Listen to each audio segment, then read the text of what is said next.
अस्सलाम वालेकुम। Sindh TV news जो प्रोग्राम बेरो टाइम खणी अवां जो मेज़बान अज़हर गुल सरकी अवां जे अॻियां हाज़िर आहियां।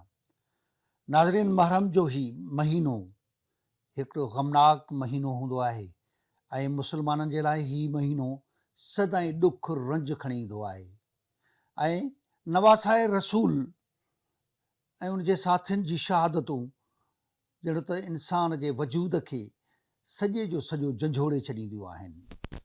मुस्लिम दुनिया जा माण्हू हिन महीने खे, हिन ॾहाके खे ख़ासि तौर ते तमामु घणो महसूसु कंदा आहिनि। हर ॿार, ॿुढो, जवान, पोढ़ो हिन रंज खे महसूसु कंदो आहे।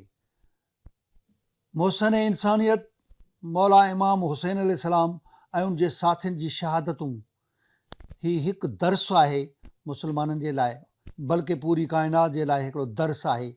हक़ ऐं बातिल जे हवाले सां, ज़ालिम ऐं मज़लूम जे हवाले सां, त हिन में मज़लूम जी धुर पारां हक़ ते हुजण बावजूदु ऐं उन सां नाइंसाफ़ियूं कयूं वयूं। मौला इमाम हुसैन अलैहिस्सलाम ऐं उन जे साथियुनि जी शहादत हिकु वॾो सानियो आहे जेको क़यामत ताईं ही सानियो विसारे कोई बि कोन थो सघे। इन सूरत हाल मुतलिक़ जेकबाबाद में बि ही महरम जा ॾियारा हलनि पिया। ही पूरो ॾहाको महरम जे हवाले सां इंतिज़ामी तौर ते हिते तमामु घणा सख़्तु इंतिज़ामात कया विया आहिनि। हिफ़ाज़ती हवाले सां पुलिस इंतिज़ामिया पारां पंहिंजे वसीलनि आहार पूरो इंतिज़ाम कयो आहे ऐं बलूचिस्तान जी जेका सरहदी पासो आहे उन पासे ॾांहुं बि उन्हनि चौकसी जेका आहे उहा विजिलेंसी वधाई आहे ऐं उन खां अलावा जेके दाख़िली ऐं ख़ारिजी रस्ता आहिनि उन्हनि ते बि चौकियूं लॻाए करे उते बि हिकिड़े क़िस्म जी बहितर इंतिज़ाम खे यकीनी बणाइण जी कोशिशि कई वई आहे। ऐं उन खां अलावा हिते सबीलूं लॻायूं वयूं आहिनि ऐं उन जे लाइ म्यूनिसिपल कमेटी तोणी डिप्टी कमिश्नर ज़िले इंतिज़ामिया पारां उहे इंतिज़ाम कया विया आहिनि। सिहत खाते पारां बि उन खे बहितर करण जे लाइ डिप्टी कमिश्नर पारां उन सिहत खाते खे हिकिड़े क़िस्म जी हुकुम जारी कया आहिनि त उहे हिते बहितर हिकिड़े क़िस्म जी डिस्पेंसरियूं लॻाए करे हिते जेके अज़ादार हुजनि, अज़ादारान ऐं उन्हनि जी फौरी तौर ते उन्हनि खे जीअं का तिबी इमदाद मुहैया करे सघनि उहे बि इंतिज़ाम कया विया आहिनि।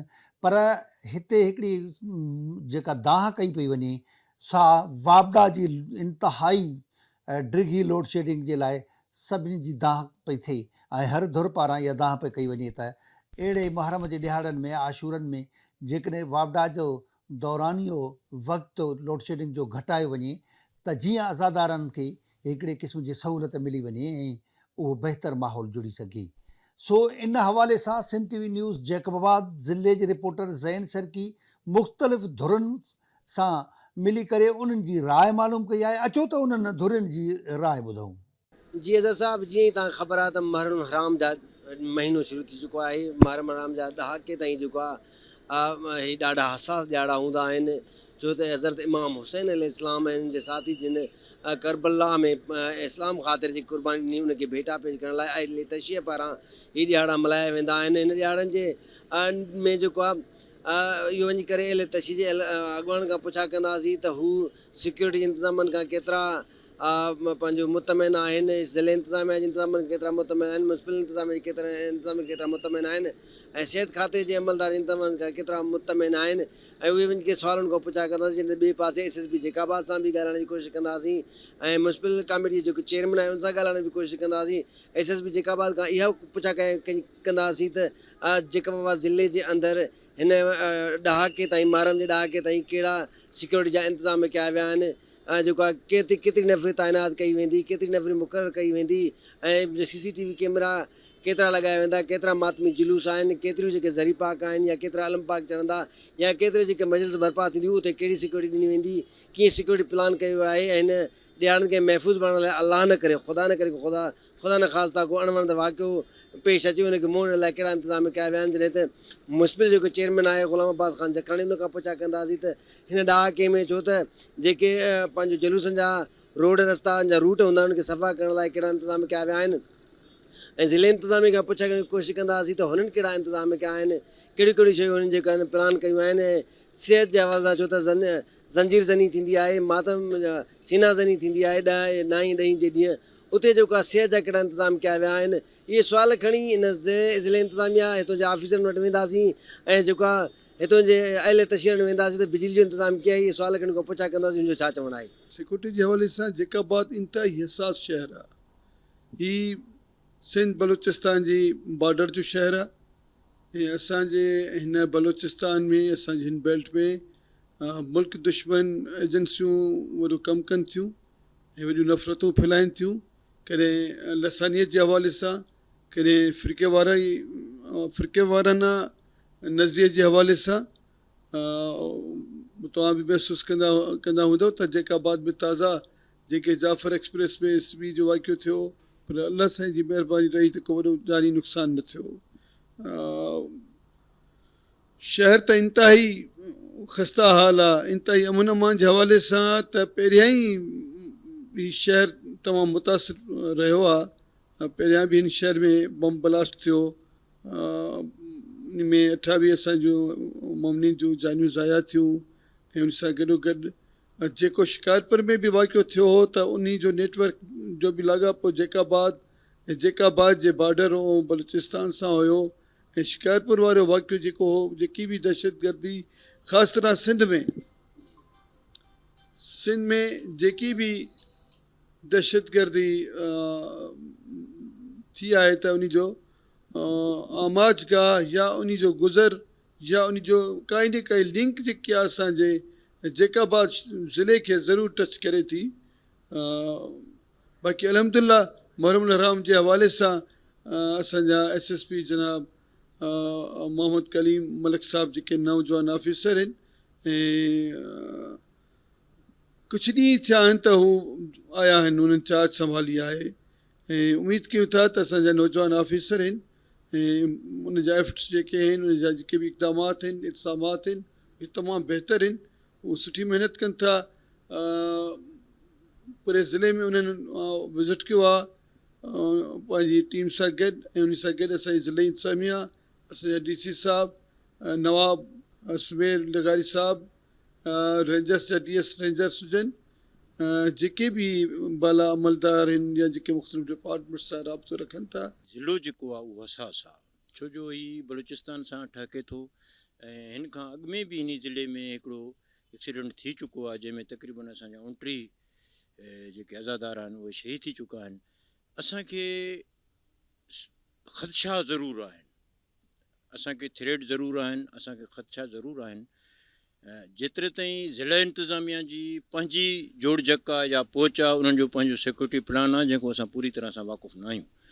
पर जेकी डिप्लॉयमेंट पुलिस जी ॾिसूं था पिया शहर में ऐं गश्त ॾिसूं था पिया, त उन मां असां पूरो उमीद आहियूं त इनशाला ख़ुदा न कंदो को अहिड़ो वाक़ियो थी वञे। छो जो पुलिस जे तरफ़ां सिरायुनि जी जेकी आहे सर्च कई वई आहे, दुकाननि जी, घरनि जी, महलनि जी ऐं अदारनि तरफ़ां बि उन हवाले सां सुठी उन्हनि जी हिकिड़ी कोशिशूं आहिनि। बाक़ी ख़ुदा वंदे आलम पंहिंजो रहम कंदो, अलाह कंदो, हीउ मुहर्रम बि आराम ऐं एतिराम सां गुज़रे। अहले तशरीत पारां सां तमामु बहितरीनु मुक़दस ऐं आला तरीक़े सां जेको आहे हीउ मुहर्रम मल्हायो पियो वञे ऐं इन मौक़े ते असां पंहिंजे जेकाबाद जे तमामु मकातब फ़िकिर ख़ुसूसन अहले सुन्नत जे भाइरनि जा ऐं शहरनि जा शुक्रगुज़ार आहियूं त हू अहले तशय्युह सां गॾिजी इमाम हुसैन अलैहिस्सलाम जो ग़म, इमाम हुसैन जो मातम ऐं उनजा प्रोग्राम मुनक़िद करे रहिया आहिनि। घर घर जेको आहे नंगर ऐं न्याज़ थी रहियो आहे ऐं तमामु जॻहनि ते जन बि पाड़े खां, जन बि शहर खां असां गुज़रूं था पिया त असांखे कारे लिबास सां आज़ादार ई आज़ादार नज़र अचनि था। ज़िला इंतिज़ामिया पंहिंजे तरफ़ां जेकी सिक्योरिटी जे लिहाज़ सां आहे, उन्हनि त पूरी तरह सां असांखे पक ॾियारी आहे। बाक़ी इंतिज़ामिया लिहाज़ सां जीअं की मेडिकल आहे या उन खां पोइ बिजली आहे ऐं सफ़ाई आहे, ऐं सफ़ाई सुथराई जे लाइ बि म्युनिसिपालिटी जो अमलो क़ाबिल तहसीन आहे, ख़ुसूसन क़ाबिल तहसीन म्युनिसिपालिटी जो अमलो आहे जंहिं सॼे शहर खे हिन वक़्तु बहितरीनु अंदाज़ में सफ़ा कयो आहे। ऐं उनखां अलावा जेके इंतिज़ामिया जेके मीटिंग में जेके ॻाल्हियूं थियूं, उनमें सवाइ सवाइ एक्सियन वापडा जे बाक़ी सभई अमल थी रहिया आहिनि। जेकॾहिं अमल नथो करे या नथो ॿुधे पियो त असांखे वधि में वधि मातमिन खे शहरियुनि खे एक्सियन वापडा खां वधि में वधि शिकायत आहे ऐं असां इहो मुतालबो बि कंदासीं त इन खे हितां हटायो वञे। न अञा इन महरम जे हवाले सां उन्हनि लोड शेडिंग वधाए छॾी आहे। हुननि खे हिकिड़ो बहानो हथु अची वियो आहे त असां महरम में हिननि खे बिजली ॾियूं था पिया। हालांकि असांजे भरिसां जेके ज़िला आहिनि, शिकारपुर ज़िलो आहे, उन खां पोइ लाड़काणो आहे, उन खां पोइ शहदाद कोट आहे, उन खां पोइ कशमोर आहे, उन्हनि जी लोड शेडिंग ख़तमु आहे। मगर जैकबाद हिकिड़ो वाहिद ज़िलो आहे जंहिंमें लोड शेडिंग मामूल खां बि वधीक आहे। उन जे लाइ शहरियुनि जो बि इहो चवणु आहे ऐं असांजो बि इहो ख़्यालु आहे त जेको एक्सियन आहे जैकबाद जो, असांजो मोहतरम अंसारी साहब हू अवाम खे अहिड़े क़िस्म जे अज़ार में मुब्तला करे पीपुल्स पार्टी जे वोट खे बि खाराइणु चाहे थी ऐं शीयनि खे बि जेको आहे हिकु ज़हनी तकलीफ़ ॾियणु चाहे थी। तंहिंजे करे असां वरी बि इहो मुतालबो कंदासीं त जैकबाद जे एक्सियन खे हिते फ़ौरन हटायो वञे। मां सम्झां थो त तक़रीबन इन ज़िले में सवन जे लॻभॻि जेके आहिनि मुख़्तलिफ़ नंढनि वॾनि ॻोठनि खां शहरनि में तालकनि में ज़िले जे अंदरि पूरनि जेकॾहिं असां ॻणप कंदासीं त सवन जी तादाद में आहिनि ऐं मजलिसूं बि अहिड़े नमूने सां सवन जी तादाद में आहिनि जेके ॾींहों ॾींहुं वधी रहियूं आहिनि। जेकॾहिं कल्ह 4 हुयूं त अॼु 8 आहिनि, जेकॾहिं कल्ह 8 हुयूं त अॼु 12 आहिनि, छो जो इमाम हुसैन सां दुनिया जी मोहबत वधी रही आहे। मीर साहिबु ग़ुलाम अब्बास ख़ान जो असां सां मातमिन सां हमेशह ताउन रहियो आहे ऐं हुन शहर जी सफ़ाई जे लाइ ख़ुसूसन महरम जे हवाले सां बहितर इंतज़ामात कया आहिनि। असां ख़ुसूसन म्यूनसिपालिटी जा अमले जा चेयरमैन जा मिलत जाफ़रीअ जे तरफ़ां शुक्रगुज़ार आहियूं त हुन हिकिड़ो बहितर इंतज़ाम कयो आहे ऐं असांखे उन खां का बि क़िस्म जी तकलीफ़ न आहे। अलबत्ता पाणी जी कुझु ॾींहं तकलीफ़ हुई जेकी शहर में, उहा बि हाणे तक़रीबन ख़तमु थी चुकी आहे ऐं म्यूनसिपल अमलो पंहिंजो जेको आहे बहितरीनु कमु करे रहियो आहे। सिर्फ़ु बिजली जी जेकी लोड शेडिंग आहे न, उनजो सिर्फ़ु आज़ादारी जे प्रोग्रामनि सां वास्तो न आहे, इन आज़ादारी सां वाबस्ता जेके ॿिया प्रोग्राम आहिनि उन्हनि सां बि वाबस्ता आहे। जीअं हाणे असांजा मातमी हज़ारनि जी तादाद में जेके आहे ज़रबां तिखियूं करणियूं आहिनि, हाणे उन्हनि खे उहो टाइम न आहे। उनखां पोइ को गुल ठाहिणो आहे, उनखां पोइ को सिंगार करिणो आहे, अलमनि जा सिंगार रहियल आहिनि, हुननि जा सिंगार रहियल आहिनि। अॼु 8 तारीख़ थी वई आहे, इन बिजली जे करे इहो सॼो कमु असांजो डिस्टर्ब थी वियो आहे ऐं असां तमामु ॾाढा असां तकलीफ़ में आहियूं ऐं असांजो को बि कमु नथो थी सघे बिजली खां सवाइ। ऐं हीअ बिजली जेकी आहे, मां वरी बि हिकु दफ़ो चवंदुमि त इहा ॼाणी वाणी बंदि कई वञे थी। ख़ुदा रा असांजे मथां रहम कयो वञे। बिस्मिल्लाहिर्रहमानिर्रहीम। पूरी दुनिया में इन ॾिहाड़नि में नवासे रसूल सरदार जन्नत इमाम हुसैन अलैहिस्सलाम खे सलाम अक़ीदत पेश कयो वेंदो आहे, ख़िराज अक़ीदत पेश कयो वेंदो आहे। जैकबाद जे अंदरि रहण वारा शिया सुन्नी भाइर सभु आल मोहम्मद सां मोहबत कनि था। हिते रहण वारो जेको हिंदू आहे, हिते रहण वारो जेको सिख आहे, हिते रहण वारो जेको मसीही आहे, उहे बि असांखे सां गॾिजी इमाम हुसैन अलैहिस्सलाम खे अक़ीदत पेश कंदा आहिनि ऐं असांजी मजलिसनि में शरीक थींदा आहिनि। अहले सुन्नत सबीलूं हणंदा आहिनि, असां सां गॾिजी मातम हुसैन में शरीक थींदा आहिनि। हिते हिकु मोहबत जो माहौल आहे। कुझु साल पहिरियां हिते बम धमाको कयो वियो जंहिंमें ॿाहिरूं जा दहशतगर्द आया हुआ। हिकिड़ो मख़सूस टोलो हुयो। उन वक़्तु बि जेके माण्हू शहीद थिया उन्हनि में अहले शियत जा हुया त अहले सुन्नत वारा बि शहीद हुया, छो त इमाम हुसैन अलैहिस्सलाम असां सभु जो आहे। सभु गॾिजी उनजी मोहबत अक़ीदत जो इज़हार कंदा आहियूं। मजलिस हुसैन अलैहिस्सलाम ज़िक्र हुसैन अलैहिस्सलाम जो ज़रियो आहे। आज़ादारी जा जेके जुलूस निकिरंदा आहिनि, जैकबाद जे अंदरि जेको आहे को पाड़ो अहिड़ो न आहे जिते मजलिस न थींदी हुजे, जिते अशरे मुहर्रम जो प्रोग्राम न हुजे। नंढे वॾे शहरनि में, नंढे वॾे ॻोठनि में मजलिसनि जा प्रोग्राम थींदा आहिनि, आज़ादारी जा जुलूस निकिरंदा आहिनि। शदीद गर्मी जे बावजूदि, हालांकि गर्मी तमामु इंतिहा जी आहे, पर इन जे बावजूदि माण्हुनि जो जेको इश्क़ आहे अहले बैत सां, जेको इश्क़ आहे शुहदाए करबला सां, उनमें काई घटिताई न आई। शदीद गर्मी में जेको आहे अचण वञण वारा जेके मुसाफ़िर आहिनि उन्हनि खे असां सबील इमाम हुसैन अलैहिस्सलाम पेश कंदा आहियूं। ऐं करबला जे अंदरि जेको पाणी रोकियो वियो हो आले रसूल जो, असां इहो ॿुधाईंदा आहियूं त पाणी बंदि करणु यज़ीद जो कमु आहे, जॾहिं त प्यासनि खे पाणी पीआरणु हज़रत अब्बास अलैहिस्सलाम जी सीरत आहे, इमाम हुसैन अलैहिस्सलाम जी सुन्नत आहे, पाक नबी जी सुन्नत आहे ऐं इन ते अमल करणु जेको आहे बाइस अजर ऐं सवाबु आहे। सो मां उन सां गॾोगॾु इहो बि ॿुधायां, सिक्योरिटी जा जेके इंतिज़ामात आहिनि उन जे लाइ SSP साहब, DC साहब मुसलसल मीटिंग्स कयूं, IG साहब ऑनलाइन मीटिंग कई, कमिश्नर जैकबाद आयो ऐं हिते अची पंहिंजी मौजूदगी में हिकिड़ी मीटिंग कयईं। असां उन में पंहिंजा जेके तहफ़ुज़ात हुया, तजवीज़ूं हुयूं, उहे असां पेश कयूंसीं। लेडीज़ कांस्टेबल जी ज़रूरत आहे। हिते लेडीज़ कांस्टेबल तमामु घटि आहिनि, जॾहिं त वॾा वॾा इज्तिमा थियनि था लेडीज़ मजलिसनि जा, इन जे लाइ असां डिमांड कई आहे त वधि में वधि लेडीज़ पुलिस खे भर्ती कयो। उन सां गॾोगॾु असांजा स्काउट जेके आहिनि रज़ाकार, उहे पुलिस सां शाना बशाना असांजा आज़ादारनि जी ख़िदमत कंदा। ऐं उन जे हवाले सां अॼु खां 2 ॾींहं पहिरियां पुलिस हेडक्वार्टर में हिकिड़ो ट्रेनिंग जो प्रोग्राम बि थियो। असां उन सां गॾोगॾु इहो सम्झूं था वापडा जो सभु खां वॾो मसइलो आहे। वापडा जेको आहे उहो कंहिं क़ाइदे क़ानून जो पाबंद न आहे ऐं शेड्यूल जे बावजूदि बिजली नथी अचे। ऐं अक्सर जेकी किराए आहे असांजी उहा वापडा खां आहे। बिजली जॾहिं न आहे राति जे अंधारे में, त पोइ जेको आहे सिक्योरिटी जो इशू बि थिए थो, इंतिज़ाम बि असांजा दरहम बरहम थी वञनि था। वापडा वारनि खे मुसलसल चवण जे बावजूदि अफ़सोस सां चवणो पए थो त वापडा जेको आहे उहो कंहिं बि तरह जो ताउन करण लाइ तयारु न आहे। बाक़ी जेके इदारा आहिनि उन्हनि जो रवैयो सुठो आहे, उहे पंहिंजी तरफ़ां कोशिशि कनि था। मूंखे सम्झ में नथो अचे त वापडा ॼाणे वाणे करे थी या उन्हनि जी अहिड़ी को मजबूरियूं आहिनि, लेकिन सभ खां वधीक असांखे शिकायत वापडा खां आहे। मुसलसल वाइदो करण जे बावजूदि, शेड्यूल ॾियण जे बावजूदि वापडा जेको आहे उहा असांजी हिन वक़्तु बि तक़रीबन ईअं सम्झो त अधु खां वधीक मजलिसूं उहे आहिनि जंहिंखे वापडा जे तरफ़ां बिजली नथी मिले। ॾिसो, व्हाट्सअप ग्रुप हिकिड़ो ठाहियो वियो आहे जंहिंमें SSP साहब, DC साहब, चेयरमैन साहब जेको आहे म्यूनसिपल कमेटी जो, सभु उन में मौजूदु आहिनि। कुझु न कुझु कोताहियूं आहिनि। मिसाल म्यूनसिपल जे हवाले सां असां निशानदेही कंदा आहियूं त उन्हनि जे तरफ़ां ताउन थींदो आहे, फ़ौरन माण्हू ईंदा आहिनि। असांजे ॻोठनि में जेको मजलिसनि जा प्रोग्राम थियनि था, उते सफ़ाई जा मसइला आहिनि, उते जेको म्यूनसिपल अमलो आहे उनजो ताउन जे हवाले सां काफ़ी कोताहियूं मौजूदु आहिनि। लेकिन मजमूई तौर ते बहरहाल उन्हनि जो ताउन आहे, मजमूई तौर ते उहे राब्ते में आहिनि, मसइलनि खे हल करण जी कोशिशि थी रही आहे। अहिड़े ई नमूने सां मेडिकल कैंप्स लॻंदा आहिनि मुहर्रम जे ॾिहाड़नि में, ख़ासि तरह सां आशूर ते दरमियान में जेके जुलूस निकिरंदा आहिनि या ज़ंजीर ज़नी थींदी आहे उनमें जेको आहे असांजो 1122 उनजो ताउन आहे ऐं बाक़ी सभु जेके बि आहिनि सभिनी इदारनि जो ताउन आहे।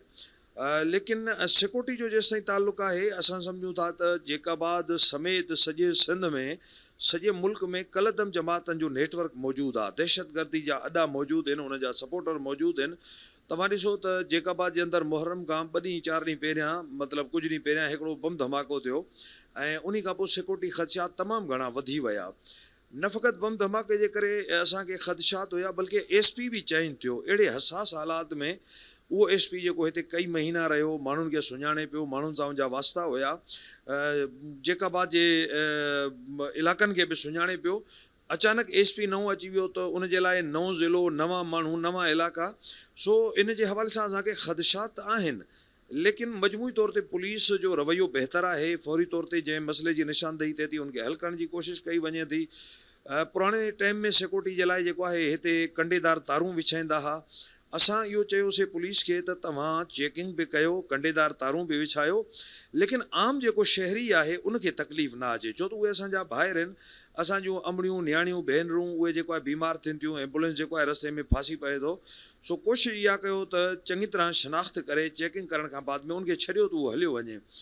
मां गुज़िरियल कुझु सालनि में मुसलसल जेको SP हिते रहियो आहे उनखे शिकायत कंदो रहियो आहियां त हीउ जेको असांजे ॿाहिरियां जेको आहे फाटक आहे जंहिंमें असां दाख़िलु थींदा आहियूं जेकाबाद में, इन फाटक खे अधु कलाक बंदि कयो वेंदो आहे। केतिरी देरि ताईं बंदि हूंदो आहे, लाइन लॻी वेंदी आहे गाॾियुनि जी। उन खां पोइ पुलिस वारा बग़ैर चेकिंग जे वरी सभिनी खे छॾींदा आहिनि। मां उनखे चयो त इहो तरीक़ेकार असांखे पसंदि न आहे। तव्हां बीहारियो उनखे, उनखां पुछो शनाख़ती कार्ड ॾेखार, सुञाणियो था शहर जो माण्हू आहे, ॿाहिरूं जो आहे, ओपरो आहे, सिंधी ॼाणे थो, पछतो ॻाल्हाए थो, उर्दू कहिड़ी ॿोली ॻाल्हाए थो, थोरो तव्हांखे अंदाज़ो थी वेंदो ॻाल्हाइण सां ई। चेकिंग कयो उनजी गाॾी खे, अगरि उहो एतमाद वारो माण्हू आहे त उनखे छॾे ॾियो, शनाख़्त अगरि थी वई आहे। हे छाजे लाइ जो तव्हां अधु कलाक माण्हुनि खे रोको था, पोइ वरी बग़ैर चेकिंग जे छॾे ॾियो था, पूरी जी पूरी लाइन अंदरि दाख़िल थिए थी। सो असां इहो सम्झूं था त चेकिंग ज़रूरी आहे, कंडेदार तारूं ज़रूरी आहिनि, मशकूक माण्हुनि ते निगाह रखणु ज़रूरी आहे। होटल्स ऐं मोटल्स, हिते जेके होटल आहिनि, मुसाफ़िर खाना आहिनि, ॿाहिरियां माण्हू उते अचनि था, उन्हनि जी शनाख़्त थियणु घुरिजे, उन्हनि जी शनाख़्ती कार्ड चेक कयो वञे, उन्हनि खां गारंटी ज़मानत वरिती वञे, लेकिन आम माण्हू जे लाइ तकलीफ़ जो सबबु न बणिजे। असांजे जेकाबाद जी बदकिस्मती आहे त असांखे पाणी हिते कौड़ो आहे।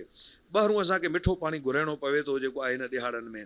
जॾहिं तव्हां गॾह गाॾनि जा रस्ता बंदि कयो था त पीअण जो पाणी जेको आहे बंदि थी वञे थो।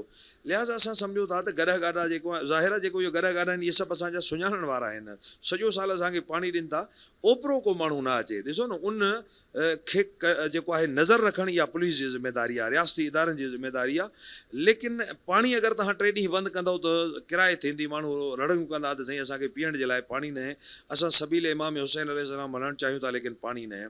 सो मां इहो सम्झां थो त इंतिज़ामिया जो जेको आहे उहो इनशाअल्लाह इन सभिनी ॻाल्हियुनि जे मथां निगाह आहे ऐं अलाह जे मदद सां ऐं पंजतन पाक जी नज़र करम सां, इमाम हुसैन अलैहिस्सलाम जी नज़र इनायत सां इनशाअल्लाह असांजो मुहर्रम पुरसुकून ऐं पुरमन गुज़रंदो। ॾिसो असांजे जेकाबाद जे गली गली खां जुलूस निकिरंदो आहे, को अहिड़ो महलो या गली न आहे जितां इमाम मज़लूम जो जुलूस न निकिरे। मां जीअं पहिरियां ॿुधायोमांव त अहले सुन्नत जा ॿाहिरि असां सां गॾु हूंदा आहिनि, क़दम क़दम ते इमाम हुसैन अलैहिस्सलाम असां सभ जो आहे। असांजा हिंदू ॿाहिरि गॾु हूंदा आहिनि, उहे पाणी छिड़कींदा आहिनि, उहे सबील जे लाइ असांखे अची जेको आहे खंडु ॾेई वेंदा आहिनि, शरबत असांजे हवाले करे वेंदा आहिनि। ऐं उन सां गॾोगॾु ॻोठनि जे अंदरि जेके नंढा वॾा ॻोठ आहिनि, जेका बाजा 100 जी तादाद में उते मजलिसूं थींदियूं आहिनि, उते जुलूस निकिरंदा आहिनि। मां सम्झां थो मजमूई तौर ते तादाद तमामु वॾी आहे, लेकिन इंतिज़ामिया जा हिकिड़ा अंग अखर हूंदा आहिनि त साईं हेतिरा जेको आहे जुलूस निकिरंदा आहिनि। असांजे अंदाज़े जे मुताबिक़ लॻभॻि 250 जे क़रीब जेको आहे मजलिसूं आहिनि ऐं जुलूस आहिनि जेके आशूर जी राति ऐं आशूर जे ॾींहं ते निकिरंदा आहिनि। सो मां अलाह साईं खां दुआ कयां थो त जेको इमाम हुसैन अलैहिस्सलाम जे इश्क में असां निकिरूं था, अलाह साईं असांजी इन इबादत खे पंहिंजी बारगाह में क़बूल फ़रमाए ऐं असां सभिनी खे इमाम हुसैन अलैहिस्सलाम जे पाक रोज़े जी ज़ियारत नसीब फ़रमाए।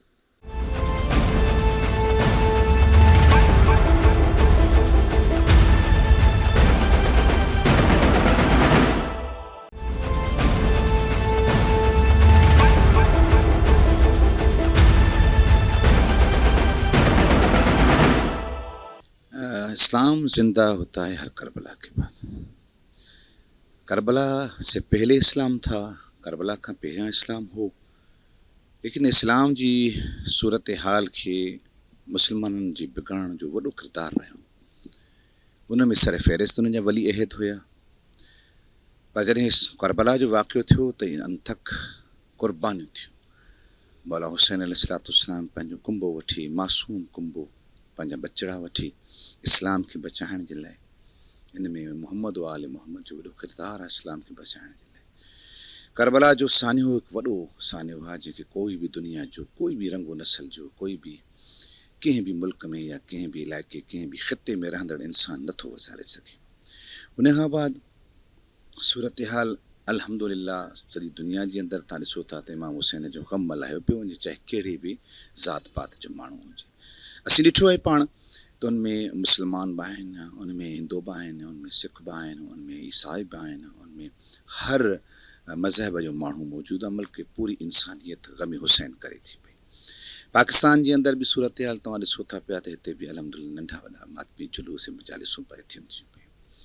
सूरत हाल इंटरनेशनली ऐं नेशनली सूरत हाल तव्हां ॾिसो था त इंटरनेशनली सूरत हाल में हालात कशीदा रहिया आहिनि मुस्तक़िल तौर ते। उन खां बाद जेको आहे पाकिस्तान जे अंदरि तव्हां ॾिसो था त किथे न किथे सूरत हाल मुनासिबु न रही आहे, पर तंहिंजे बावजूदि बि अफ़वाज पाकिस्तान पंहिंजो पूरो किरदारु अदा कयो आहे। सियासी क़ौमुनि बि पंहिंजो किरदारु अदा कयो आहे। सूरत हाल अगरि असां ॾिसूं था पिया त जेकाबाद जे अंदरि मुहर्रम खां अॻु में 1-2 इंसिडेंट अहिड़ा थिया आहिनि जंहिंसां असांखे एतमाल ज़्यादा थियो आहे। मामिलो जेको 2015 में थियो असांजा, जंहिंमें 28 शहीद थिया ऐं शरीफ़ जतोई साहिब खे गोलियुनि जे नज़र कयो वियो ऐं 9 मुहर्रम ते उहे शहादतूं थियूं। अमन अमान जे हवाले सां लाइन फोर्सिस एजेंसीज़ ऐं संदसि SSP साहिबु जनाब मलिक करीम साहिबु उन तमामु सुठा उपाउ वरिता आहिनि। जेके 36 खां 38 रूट्स आहिनि उन ते ज़बरदस्त उन पंहिंजो पुलिसिंग कई आहे। रेंजर्स जा किरदारु तमामु सुठो आहे ऐं अमन अमान जे हवाले सां लाइन फोर्सिस एजेंसीज़ ऐं असांजा इदारा तमामु सुठो वर्क पिया कनि। ऐं फ़िलहालु अॼु 5 मुहर्रम आहे। वॾा काफ़िला जीअं मुंहिंजो मरकज़ी काफ़िलो अॼु मरकज़ी अली इस्लाम एमेजना रोड खां निकिरंदो, उहो अॼु निकिरंदो 8-10 कलाकनि जी क़ज़ादारी करण खां बाद वापसि थींदो। त लिहाज़ा अॼु को ॾियारे खां वठी वरी काफ़िला तमामु घणे तादाद में 187 काफ़िला असांजा आहिनि। 445 मजालिसूं आहिनि जंहिंमें अशरा 36 आहिनि तक़रीबन गड़ी खीरो ठुल जेकाबाद वग़ैरह। तो लिहाज़ा ही सॼी सूरत हाल अमन अमान जी फ़िलहाल अल्हम्दुलिल्लाह बहितर आहे। इक्का दुक्का थोड़ा मामला थिया हा जंहिंखे असां कोऑर्डिनेट कयोसीं जनाब नवाब समीर ख़ान जमाली साहिब जन जेको आहे उन्हनि जो जेको तमामु सुठो जो किरदारु रहियो आहे असां सां, ऐं उन सां गॾोगॾु SSP साहिब जन जो किरदारु सुठो रहियो आहे। असां कोऑर्डिनेट करे उन मसइले खे असां कोशिशि कईसीं उन मसइले खे सेट कयूं। उन खां बाद असांजे मुख़्तियार कार साहिब, मीर नियाज़ ख़ान जखरानी साहिब जन जो बि किरदारु कोऑर्डिनेशन सुठो रहियो आहे। मीर साहिब अब्बास ख़ान जखरानी साहिब जन जो बि तमामु इंतिहाई बहितरीनु किरदारु रहियो आहे। उन में उन्हनि जेको आहे सभिनीनि खे पाणी पहुचाइण सां गॾोगॾु रोड रस्ता आहे, मेन होल्स 513 मेन होल्स आहिनि, तक़रीबन 37 जेके क्रॉसिस आहिनि उनखे बहितर तरीक़े सां टैकल कयो आहे। नवाब सबीर ख़ान जेको आहे तमामु सुठे तरीक़े सां सॼी हिन टेरेटरी खे ठुल ऐं गड़ी खेरो ऐं जकाबाद खे तमामु गहरी नज़र सां ॾिसनि था। नवाब साहिब जन तमामु सुठे तरीक़े सां, मोहम्मद अबूबकर साहिब जन बि उनजो कोऑर्डिनेटर आहिनि, ऐं संदसि उन सां गॾोगॾु जेको आहे वापडा जो जेको मैटर आहे उनजे हवाले सां ॾिसो उनजो जेको किरदारु रहे थो पियो वापडा जो, उन्हनि जो बि क़सूरु घटि आहे, छो त हे पुराणो हिकिड़ो असां वटि ग्रिड आहे। उन पुराणी ग्रिड में जेतिरो हाणे माण्हुनि जी आबादी वधे थी, सिलसिलो वधे थो, उनमें माहौल ज़ारा थोरो वधीक जेको आहे उहो बिजली तलब करे थो पियो माण्हुनि जे हवाले सां, लेकिन उनखे मैनेज करण में जनाब मुख़्तियार साहिब जन जो, अंसारी साहिब जन जो आहे, हुनजी टीम जो आहे, अहमद नवाज़ साहिब जन जो, अली साहिब जन जो आहे, संदसि सॼी टोटल टीम आहे, उहे डे नाइट अब्दुल जब्बार बुगटी साहिब जन उहे सभई बाक़ाइदा सुहिणे तरीक़े सां मूंसां कोऑर्डिनेट में आहिनि, ऐं उन्हनि मुकमल तौर ते जिथे बि ट्रांसफर जो मसइलो थिए थो, किथे बुशिस जो मसइलो थिए थो, कोई बि नंढो वॾो मसइलो थिए थो, उनखे तुरत इजाज़त वठी जेको आहे जेको बिजलीअ खे बंदि कयो वञे थो, ऐं जल्दी में जेको उनखे अल्टरनेट फ़राहम करे टैकल कयो वञे थो। मां सम्झां थो पियो त अलहमदुलिल्लाह फ़िलहालु सूरत हाल सही आहे। इन जे हवाले सां तव्हां ॾिसो था पिया त फ़ौज स्टैंड बाय आहे, ऐं पुलिसिंग अलहमदुलिल्लाह 4000 जे लॻभॻि आहे, ऐं उन सां गॾोगॾु असां बि स्काउट्स पंहिंजा फ़राहम कया आहिनि, ऐं उनमें जेको आहे लेडीज़ बि आहिनि, ऐं 4000 स्काउट्स में जेको आहे बॉइज़ बि आहिनि, उहे वॉलंटियरली जेको आहे पंहिंजे पुलिस जी मदद कनि था पिया।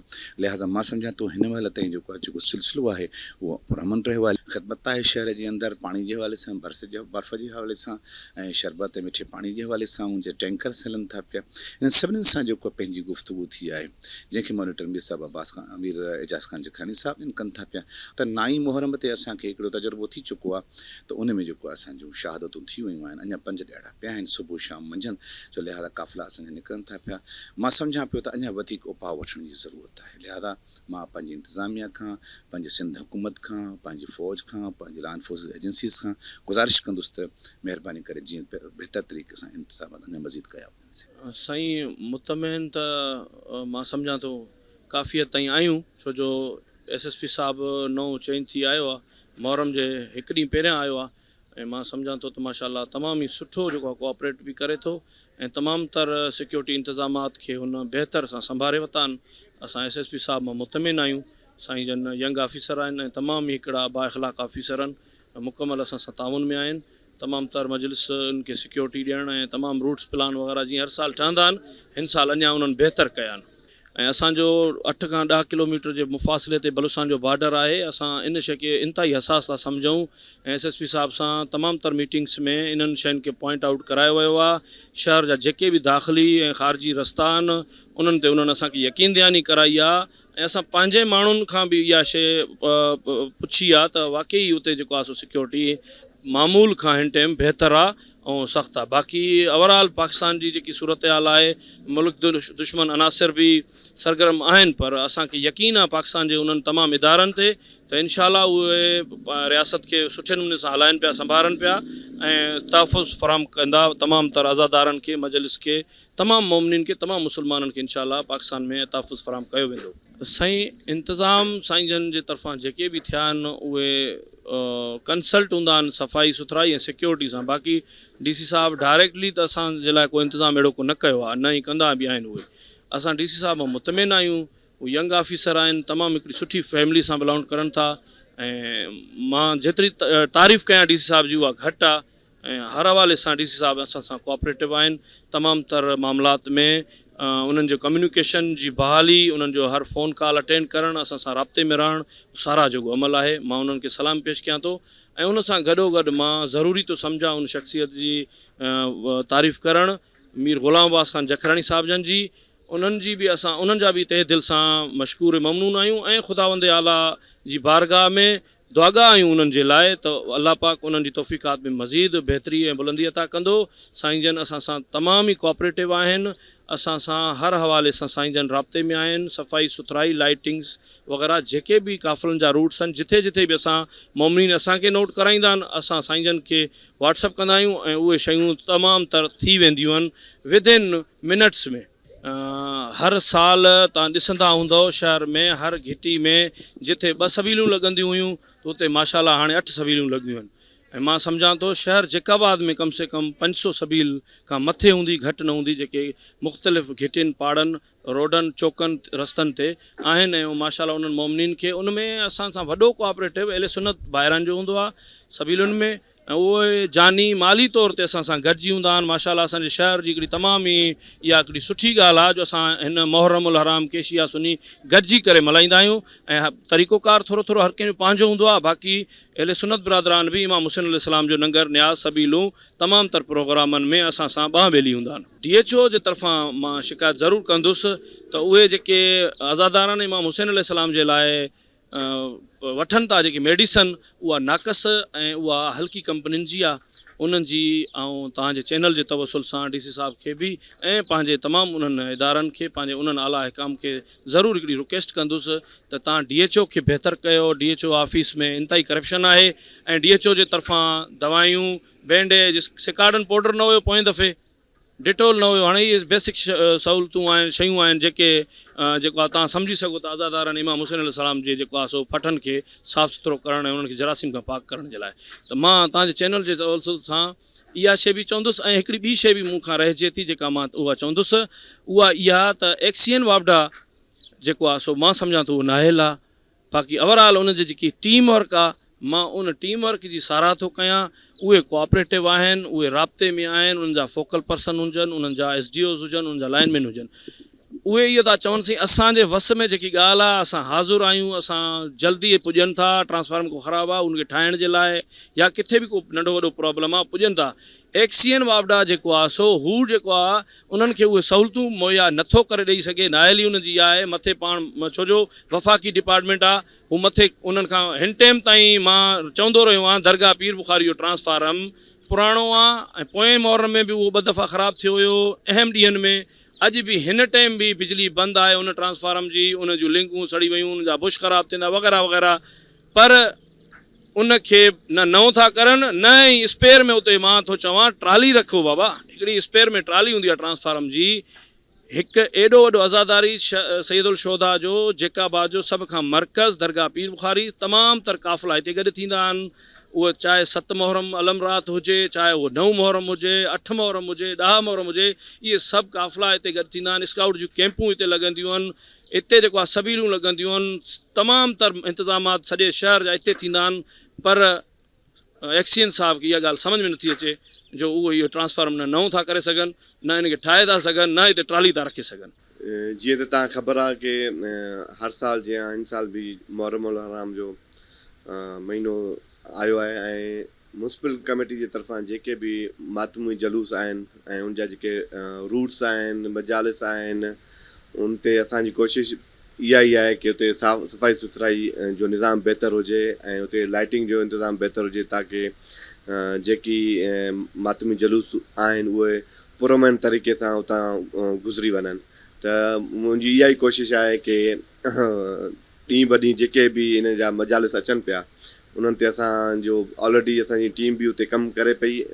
मुहर्रम खां अॻु में ई उते असां जेके हिननि जा मेन रूट्स हुया उन्हनि खे असां क्लियर करायासीं। हाणे असां रूटीन बेस ते जेके बि हिन जा प्रोग्राम थियनि था मजालिस जा, उते सफ़ाई, लाइटिंग, पाणी जो बंदोबस्तु असां कयो आहे ऐं कैंप्स हणाया आहिनि पाणी जा उते मुख़्तलिफ़ जॻहियुनि ते पॉइंटनि ते। इंशाअल्लाह ताला हीअ ॾाको बि मुहर्रम जो इंशाअल्लाह पुरमन तरीक़े सां गुज़री वेंदो। ॾिसो उहे जेके वापडा जा लाइन आहिनि उहो तव्हांखे ख़बर आहे उहो कंसर्ट वापडा ई आहे। इहो तव्हांजो ॻाल्हि दुरुस्त आहे की हिते मुख़्तलिफ़ रूटनि ते वापडा जा पुराणा तारा थी विया आहिनि ऐं उहे पोल्स तारूं जेके आहिनि तमामु हेठि थी विया आहिनि ऐं उहे उनखे खपे त वापडा वारनि खे उन तारनि खे रिप्लेस करे उनखे उन जाइ ते तारूं नवां करे ताकी उहो हिते गर्मी बि ॾाढी आहे, तारूं रोज़ु टुटियूं था पवनि विचों ऐं ख़ुदा न ख़ासा को अहिड़ो हादसो थी वञे उनखां अॻु में ई हिननि खे खपे त उहे तारूं रिप्लेस करे उनखे तारूं नवां खणाया वञनि।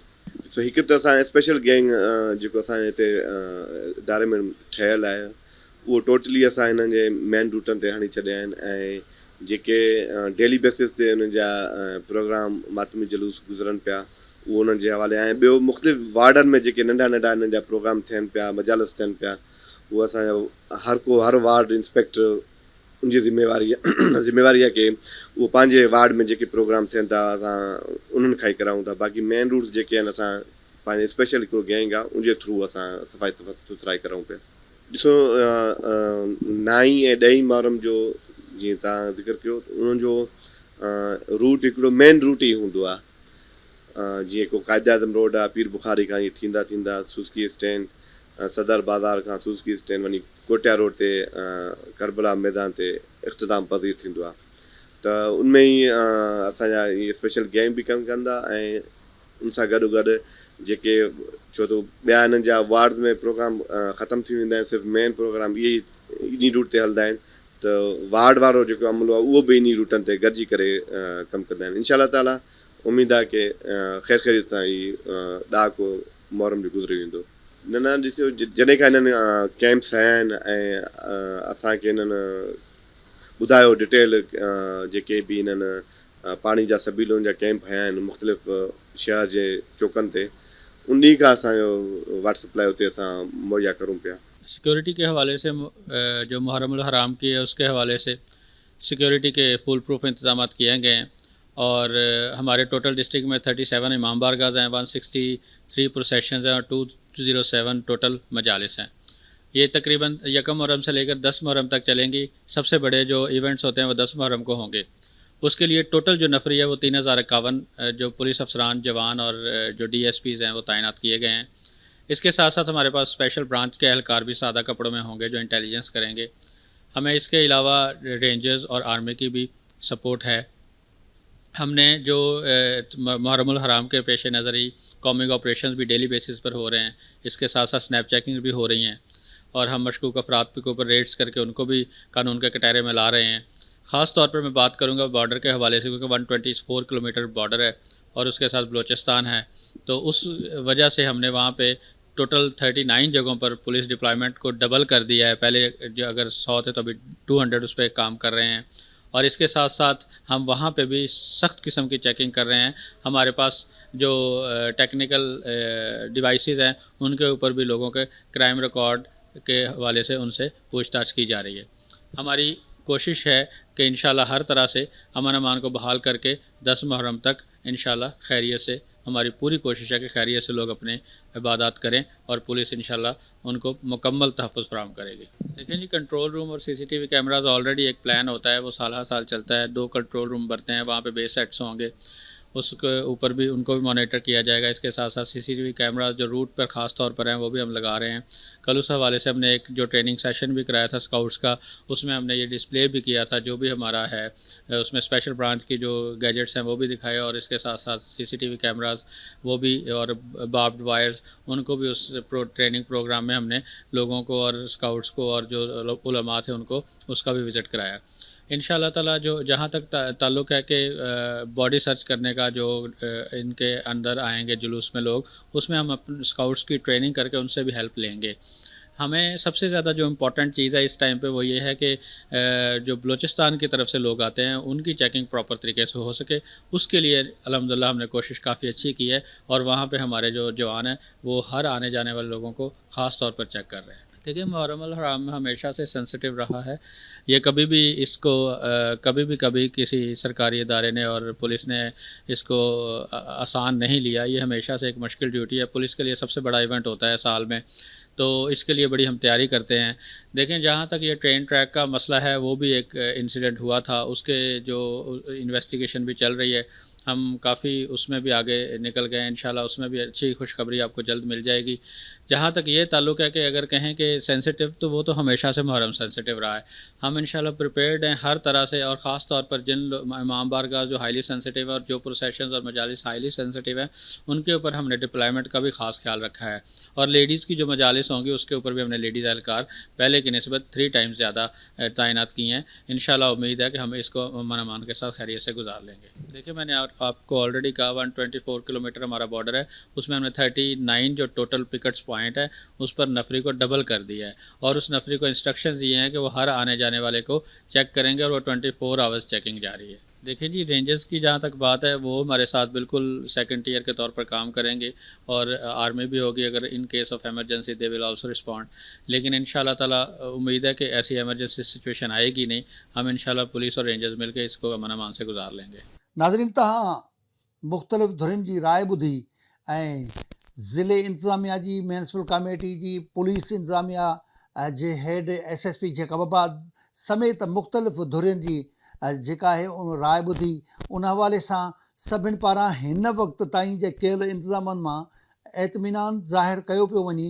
ऐं उन खां अलावा जेका शिकायत रही वापडा जी नाइंसाफ़ी, सेबको अख़्तियारनि जी हिकिड़े क़िस्म जी बेध्यानी या उन्हनि जी लापरवाही वारे अमल खे उन्हनि सभिनी निंदियो आहे। उन्हनि जो चवणु आहे त जेकॾहिं हिन सेबको अख़्तियारियूं हिन मुहर्रम ऐं आशूरनि जे ॾिहाड़नि में पंहिंजो रवैयो बहितर करनि ऐं हिकिड़ो जेको वक़्तु आहे लोड शेडिंग जो उनखे घटाइनि, त जीअं ही ॾहाको पुरअमन तरीक़े सां गुज़री वञे ऐं को बि अहिड़ो न वणंदड़ वाक़ियो पेश न अचे, त उन्हनि जी आकबत जे लाइ बि हिकिड़ो सुठो सवण हूंदो ऐं हितां जे मोमिनीन जे लाइ बि हिकिड़े क़िस्म जो सहंज हूंदो। प्रोग्राम में वक़्तु पंहिंजी पुॼाणी खे पहुचे थो। पंहिंजे मेज़बान अज़हर गुल सरकी खे ॾींदा इजाज़त। अल्लाह हाफ़िज़।